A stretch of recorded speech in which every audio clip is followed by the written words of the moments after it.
The Invisible Power atau kekuatan tak terlihat dari sang elit finansial global.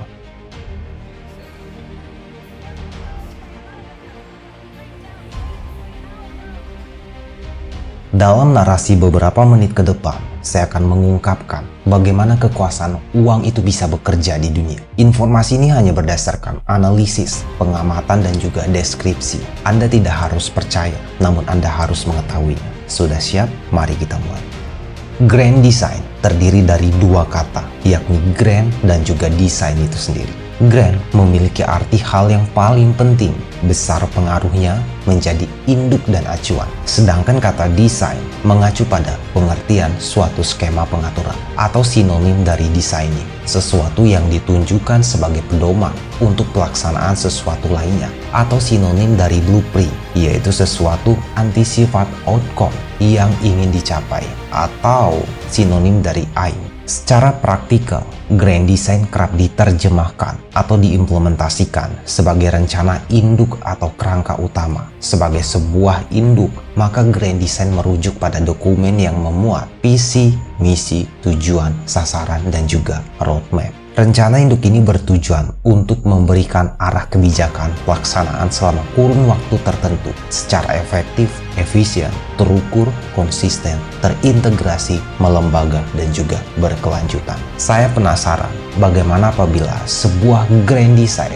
dibuat atau diciptakan oleh salah satu negara di dunia ini. Maka bisa dibayangkan betapa berpengaruhnya negara tersebut, dan ternyata itu nyata. Ada sebuah negara yang merancang Grand Design kemenangannya sendiri. Negara itu adalah Amerika.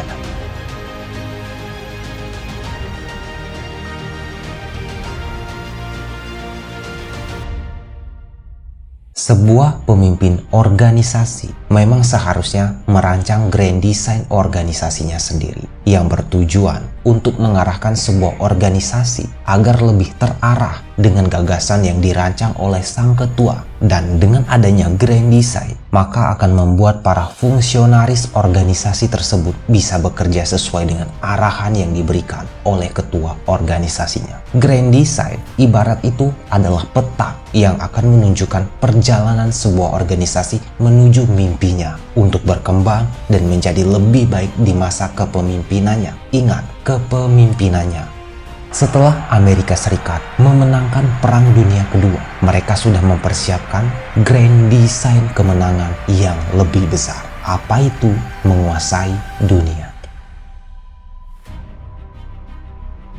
Mereka menggunakan Nasional Demokrat sebagai internasionalisasi ideologi. Ini tentu berkaitan dengan misi kapitalisme global. Makanya, sudah dari awal Amerika Serikat sudah persiapkan hegemoni kelembagaan dengan memprakarsai terbentuknya PBB. Kemudian dibentuk pula IMF dan juga World Bank atau biasa kita kenal dengan Bank Dunia. Pada dua lembaga itu, Amerika Serikat menjadi pemegang saham mayoritas. Dengan pegang kendali lembaga keuangan multilateral itu, Amerika Serikat menjadi pengendali jantung kekuasaan dunia. Belum cukup sampai di situ, menjelang tahun 70-an, Amerika Serikat menggagas kesepakatan perdagangan dunia. Lewat putaran Uruguay, berlanjut terbentuknya GATT atau General Agreement on Traffic and Trade yang kemudian menjelma menjadi WTO. Itu terbentuk Badan Arbitrase Internasional di Den Haag. Standar hukumnya siapa? Ya, Amerika Serikat. Belakangan, WTO ini bukan hanya soal perdagangan dunia yang diatur, tetapi juga berkaitan dengan jasa, financial, investment, dan juga terorisme. Praktik tidak ada satupun lembaga multilateral yang tidak dikendalikan Amerika Serikat. Apakah semudah itu Amerika Serikat membangun infrastruktur hegemoni globalnya? Tentu saja tidak. Perlawanan begitu keras. Musuh utama Amerika Serikat adalah komunisme dan juga Islam. Amerika Serikat sangat paham bahwa ideologi internasionalisme selain komunisme ada juga Islam. Kepada Uni Soviet, dia ciptakan Perang Dingin atau Cold War dan membenturkan China dengan USSR. Kepada Islam, Amerika Serikat menciptakan konflik di Timur Tengah yang diawali terbentuknya Israel sebagai proksi. Dari keberadaan Israel itu, politik identitas dinarasikan antara Islam Sunni, Syiah dibenturkan. antara agama dan etnis Yahudi Islam juga dibenturkan. Amerika Serikat banjiri FDI untuk China melakukan transformasi ekonomi dari pertanian ke industri. Amerika Serikat banjir uang ke Israel untuk melakukan transformasi ekonomi. Selama rentan waktu itu, Amerika Serikat menciptakan krisis ekonomi global yang bertalu-talu. Tujuannya agar dunia semakin tergantung kepada apa? IMF. Amerika Serikat yakin hanya ekonomi kapitalisme yang bisa meruntuhkan komunisme dan juga Islamisme. China bangkit dan Israel makmur, sementara USSR membubarkan diri dan negara komunis lainnya terpuruk. Negara Islam sejak mereka menjadi pasien IMF masuk jebakan NATO atau No Alternative to Objection terhadap kapitalisme. Upaya besar Amerika Serikat itu berlangsung sejak usia Perang Dunia Kedua dan Perang Dingin yang dimenangkan. Sampai tahun 2019 setelah kehancuran ISIS di Suriah dan juga Irak, tahun 2020 semua negara Timur Tengah atau minus Iran berdamai dengan Israel. Dan PBB mengeluarkan deklarasi bahwa Islamofobia tidak dibenarkan. Selesai? Belum. Masuk tahun 2020, Amerika Serikat menciptakan pandemi COVID-19 dan menjadikan WHO bagian PBB sebagai speaker perang terhadap COVID-19.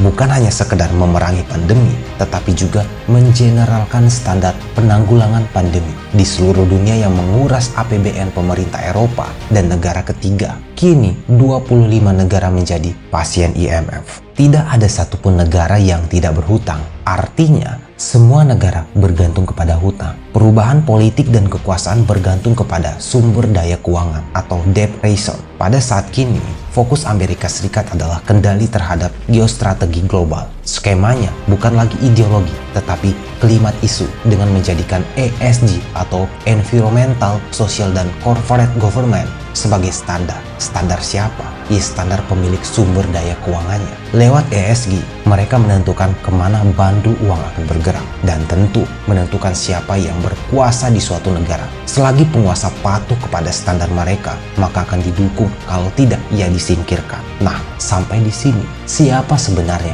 pemain di balik perubahan dunia pasca Perang Dunia Kedua? Mereka adalah invisible power. Elit finansial global yang menguasai 2/3 putaran uang di dunia.